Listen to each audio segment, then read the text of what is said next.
Hello, good morning, good afternoon, good evening. CJ po ulit. So today naman tuturuan ko kayo kung paano palakihin yung dahon ng Monstera adansonii. And so kung mapapansin nyo dito sa dalawang halaman na to, ito po yung pinakita ko dun sa una nating video sa Monstera adansonii. So alam nyo kung gaano kaliit yung mga dahon nila, diba, dun sa unang video na yon. Pero ngayon nakapag-produce na po tayo ng malaki.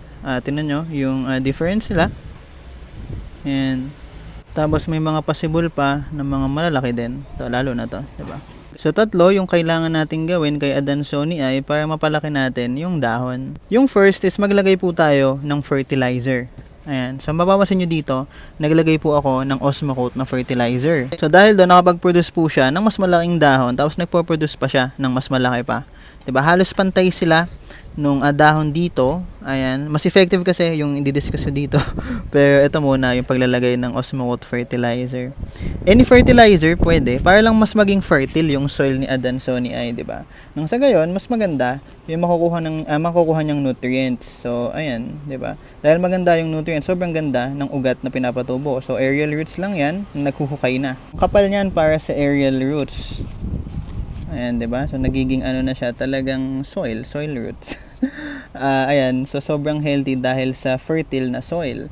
Pwedeng vermicast, pwedeng mga cow manure, basta kahit anong organic na fertilizer, pwede. Pwede rin naman kung walang organic, yung ganyan, Osmocote, mga synthetic fertilizer. Basta ang mahalaga, fertile po yung soil nila para lumalaki ng maayos yung adansonii natin.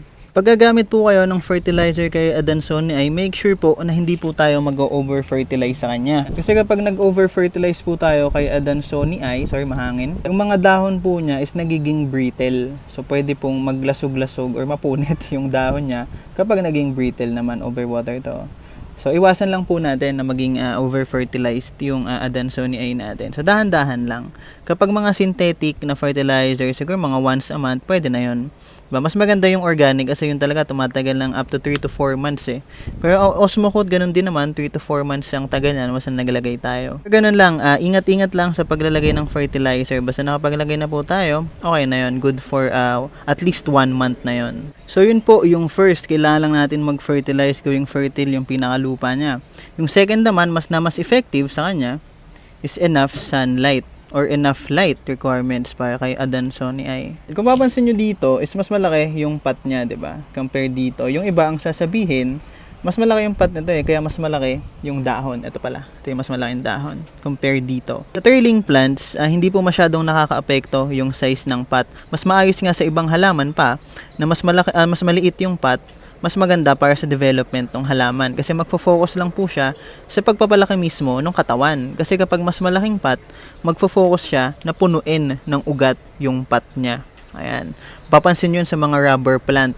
Pag mas malaki yung pot compare dun sa size niya, mas matagal tumubo. Ang hindi nyo alam or hindi nila alam is nagpapatubo kasi ng ugat yung rubber plant nang sa gayon mas maging established yung pinakahalaman niya dun sa pot niya. So halos ganun din dito. So hindi po factor na mas malaki yung pot niya kaya mas malaki yung dahon. Ang pinagkaiba po talaga nila is magkaiba sila ng pwesto. So itong halaman na to or itong adansonii na to, nakapwesto po siya sa bright pero shaded area. Shaded pero sobrang bright talaga.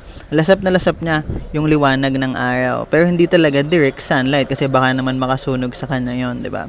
So, simula morning hanggang tanghali, talagang bright yan, bright area. Whereas dito, medyo mas madilim yung area niya. Kaya ang ginawa ko dito, nilagyan ko ng fertilizer. Tingnan ko lang kung ano yung mas effective sa kanya. So, nangyari, mas effective yung sunlight kay adansonii. So, kailangan lang natin siyang bigyan ng enough sunlight or enough light, 'di ba?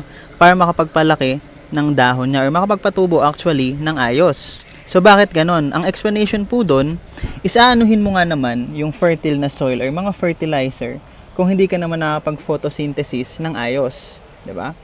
So, mas mahalaga ang photosynthesis kay halaman kasi kailangan po nila yon. So, ano yung photosynthesis? Pwede po natin Google, pero ang short version po nun is yun po yung process nila ng pagko-convert ng light into their energy or yung gagawin nilang nutrients para sa katawan nila. So mas nagustuhan po nitong adansonii na to yung liwanag, 'di ba? Kahit wala po siyang fertilizer, nakapagpatubo pa din siya ng mas malaking dahon. 'Di ba? Handicap na nga si Adansonii ay kasi nga puro butas yung dahon niya. So masyadong maliit yung area ng pwede niyang pag-photosynthesisan.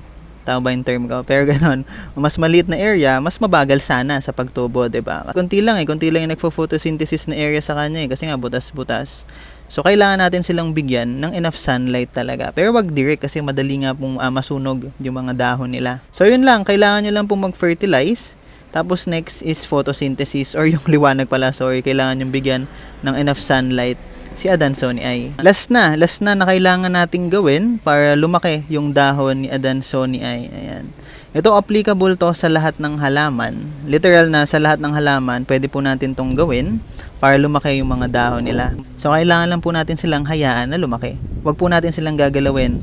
Diba, ang pinakamahalaga dyan, huwag po tayong gugupit ng cutting sa kanya. Kasi once po na gumupit tayo ng cutting sa kanya, ayan, tulad niyan, diba, madalas natin ginugupit is yung mga nasa dulo talaga, magpo-produce na po siya ng mas madami pang branch or stem. Pwede po natin gawin yun kung ang gusto po natin kay Adansonii ay is gawing lash, 'di ba? Mas madaming dahon mas madaming stem, 'di ba? So pwede po natin gupitin para ganun ang mangyari, magiging lash siya. So ibang video na po 'yon.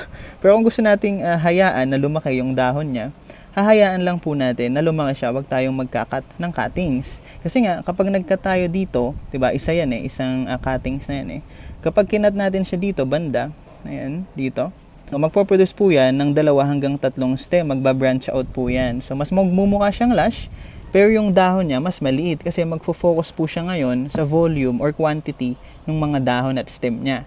So hindi na po natin mapaprioritize yung laki or yung size ng dahon. So kailangan lang po talaga natin siyang hayaan. Hayaan lang po natin lumaki, huwag tayong magte-take ng cuttings and huwag po tayong galaw ng galaw sa lupa niya. So, kapag ina-uproot po natin yan, mas pwede pong masyadong bumagal pa yung pagtubo niya. Kasi every time na na-uproot yan or nagagalaw yung ugat, aayusin na naman niya yun 'di ba? Mag-aayos na naman siya para mag-settle siya or ma-establish niya ulit yung pinakahalaman niya or pinakakatawan niya dito sa lupa na to.